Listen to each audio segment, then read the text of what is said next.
Aquí estamos de vuelta en Civilización Ancestral. Vamos a hablar en este video, esta va a ser la primera parte porque hay bastante tela para cortar con este tema sobre el falso Mesías. Me gustaría que ustedes leyeran la Biblia, aprendieran de manera crítica a leer la Biblia y no leer la Biblia como algunas personas dicen, se saca de contexto para poder decir que la Biblia no es una Biblia que realmente dice la verdad. Pero lo que sucede es que también los cristianos sacan de contexto cualquier cosa que tiene en la Biblia que no les guste a ellos escuchar, como la esclavitud, como las profecías fracasadas, como las cosas que nunca ocurrieron. Eso es muy sencillo. Estos son mitos. Ustedes se ponen a averiguar la historia de la humanidad. Todas esas cosas que se dicen que sucedían místicas, más nunca volvieron a suceder. ¿Pero por qué más nunca volvieron a suceder? Recuerden que para una época en la historia de la humanidad, solo el 5% de las personas tenían la facultad de poder leer y escribir. El resto era analfabeta y era muy sencillo engañar a la gente con cuentos. La gente se los podía creer. Si ustedes averiguan, yo voy a traer ese material más adelante también.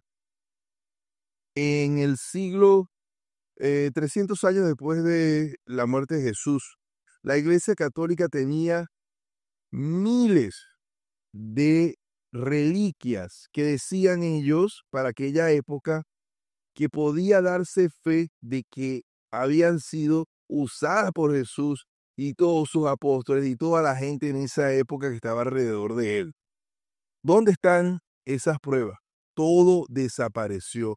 Ustedes saben por qué todo desapareció, porque comenzó a haber datos científicos que nos podía a nosotros decir si algo podía ser falso o no, para poder saber si realmente la data que se decía que era de ese artículo o de esa prueba que decía que era real y venía de la época de Jesús comenzaron a desaparecer porque evidentemente era muy fácil desenmascarar a la Iglesia Católica, que gracias a ello la mayoría del planeta, más no todo el planeta, son cristianos o seguidores de Cristo, aunque hay bastantes vertientes, hay diferentes tipos de cristianismo.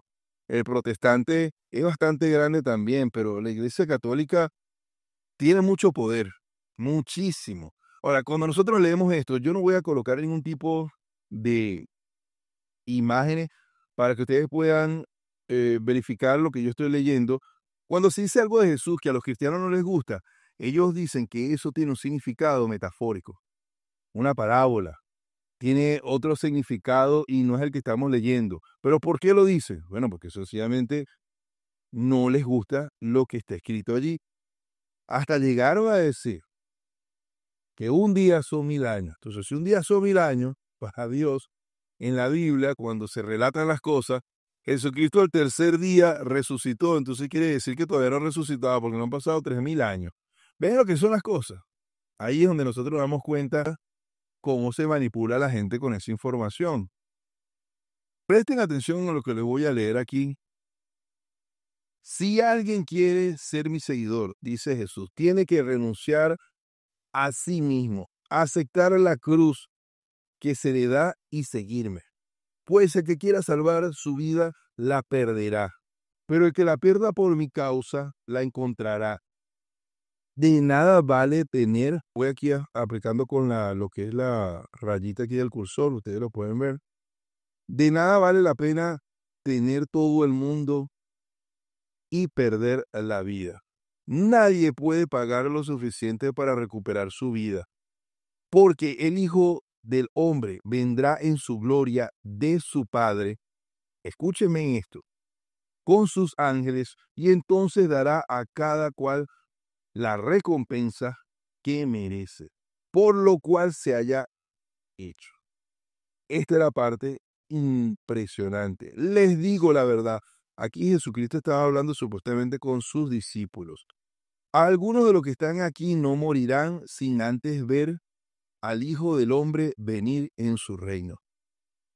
Recuerden que el regreso de Jesucristo no tiene una fecha pautada. es evidente, pero sí daba señales de que era lo que iba a suceder en su regreso. Y una de las cosas o una de las señales que se dio fue que los discípulos, posiblemente algunos, podrían estar muertos a él regresar, pero otros podrían estar vivos. Entonces, cuando usted le lee esto a un cristiano para que se lo explique, le va a venir con miles de cuentos.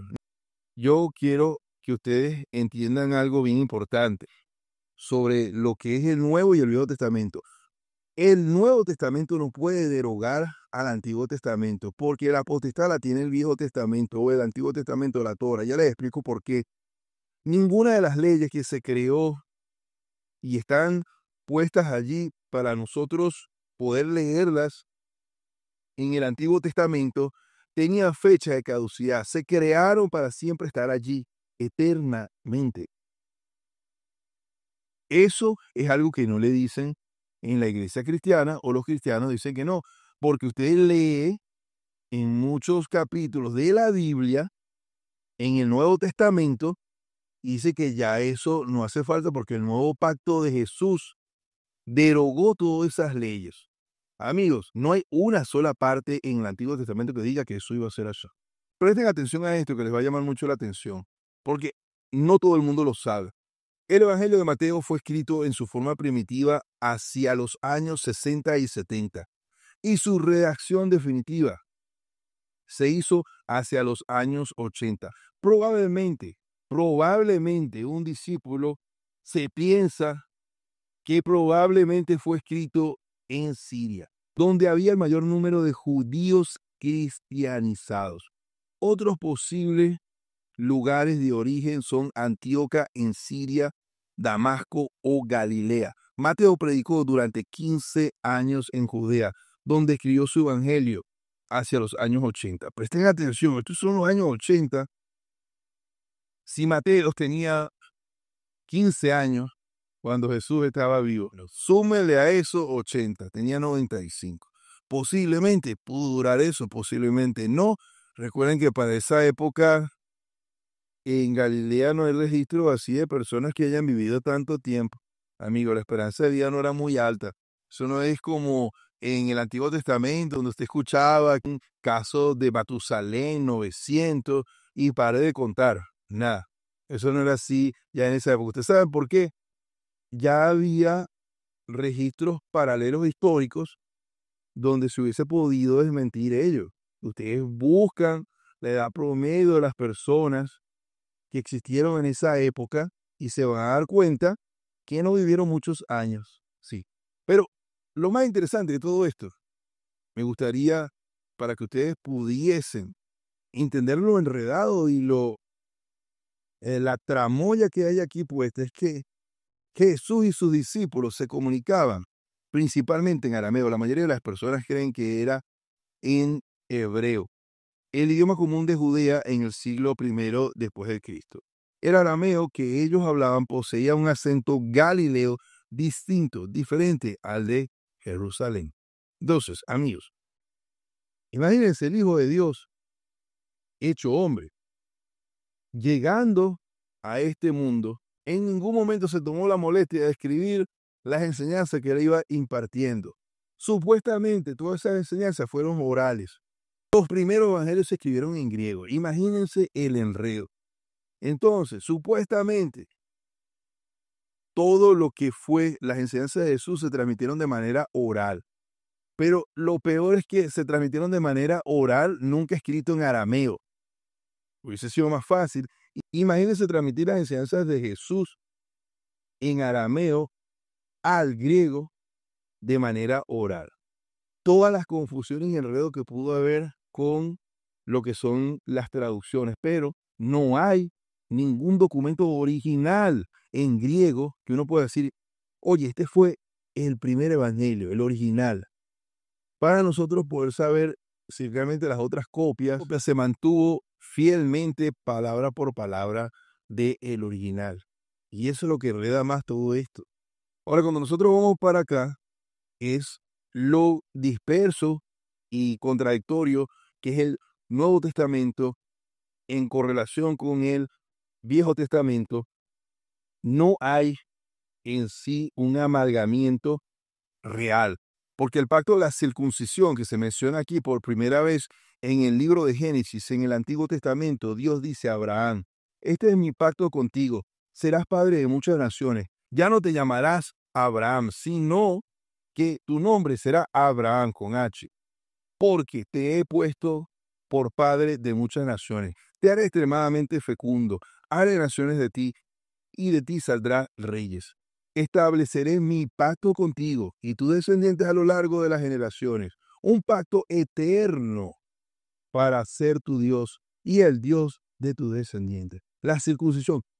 Amigos, si Jesús existió, cosa que yo dudo, pero si existió como historia y no teología, él predicaba, era el Viejo Testamento. En ningún momento vino para esta tierra a crear una nueva religión. Por eso es la razón de que ustedes ven muchas profecías en el Nuevo Testamento, porque evidentemente esas profecías son fáciles de narrarlas, porque la Biblia, que es lo del Nuevo Testamento, se escribió después de que los hechos ocurrieron. Entonces, eso no son profecías para uno decir, oye, antes de que ocurrieran esto, quedó aquí escrito y plasmado. No. Ahora, ¿cómo nosotros sabemos si realmente eso que está escrito y plasmado allí en el Nuevo Testamento realmente fue lo que ocurrió? Porque el problema aquí es que no hay historiadores paralelos que existían en esa época que pudiesen validar lo que está escrito en la Biblia. No, no lo hay. Ahora, para terminar, vamos a leer Jeremías capítulo 33, versículo 19. Presten atención. Vino la palabra de Jehová. Este es un supuesto capítulo profético con sus versículos. Vino la palabra de Jehová a Jeremías diciendo, así ha dicho Jehová, si pudieres invalidar mi pacto con el día y mi pacto con la noche, de tal manera que no haya día ni noche a su tiempo, podrá también invalidarse mi pacto con mi siervo David, para que deje de tener hijo que reine sobre su trono. Y mi pacto con los levitas y sacerdotes, mis ministros, como no puede ser contado el ejército del cielo, ni la arena del mar, se puede medir, así multiplicaré la descendencia de David, mi siervo, y los levitas que me sirven. Para poder hacer entender mejor lo que acabo de leer, significa que el nuevo Mesías, el rey de Israel, iba a reinar en un trono aquí en la tierra, en un trono celestial. No hay ningún versículo o capítulo de la Biblia que habla de un Mesías que iba a venir a morir. No, el tiempo o la era mesiánica iba a establecer lo que era ese reino descendiente de David. Y siempre se iban a mantener los sacrificios. Eso es algo bien importante. Y siempre los sacerdotes, levitas, iban a estar allí. Amigo, ustedes se imaginan, esto es tan prehistórico, está tan pasado de moda, que ustedes se imaginan que si realmente eso fuese a ocurrir, ustedes se imaginan a la gente con sacerdotes en la calle, en los templos, sacrificando animales para Jehová. Ahora, claro, evidentemente cuando ustedes leen el Nuevo Testamento dice que eso ya no había que hacerlo porque el nuevo pacto con Jesús, el Hijo de Dios enviado a la tierra, ponía derogado toda esa situación. Pero cuando ustedes leen Mateo capítulo 5, versículo 17, se habla de Jesús y la ley. No penséis que he venido a abrogar la ley o los profetas. No he venido para abrogar, sino para cumplir. Porque de cierto os digo que hasta que pase el cielo y la tierra, quiere decir eternamente, ni una jota ni una tilde pasará de la ley. Quiere decir que no se puede cambiar, no se puede reemplazar, no se puede hacer nada, porque son leyes eternas. Así mismo lo dice el Nuevo Testamento, para que ustedes vean, hasta que todo se haya cumplido. De manera que cualquiera que quebrante uno de estos mandamientos muy pequeños, así enseña a los hombres muy pequeños, será llamado el reino de los cielos. Mas cualquiera que los haga y los enseñe, este será llamado grande en el reino de los cielos. Porque os digo que si vuestra justicia no fuere mayor que la de los escribas y fariseos, no entraréis en el reino de los cielos. Esto está en el Nuevo Testamento. Y si ustedes entonces leen esto y se ponen a leer otra cosa, se van a dar cuenta que hay contradicción. Eso es algo bien importante aquí entender. ¿Y por qué están esas contradicciones? Es lo que yo les estaba diciendo a ustedes. 5% de la población para aquel entonces escribía. Recuerden que aquí hay muchas cosas que están mal traducidas o sencillamente inventadas, porque el hombre le gusta inventar. Si todo esto fue inspiración de Dios, no tuviese tanto error. Y si Jesús fuese el Hijo de Dios, al menos se hubiese dignado a escribir él mismo con su puño y letra todo esto que ha sido posiblemente cambiado, si él existió, por el hombre para su propia conveniencia. Se despide aquí Robert Hospedales en Civilización Ancestral. Hasta luego.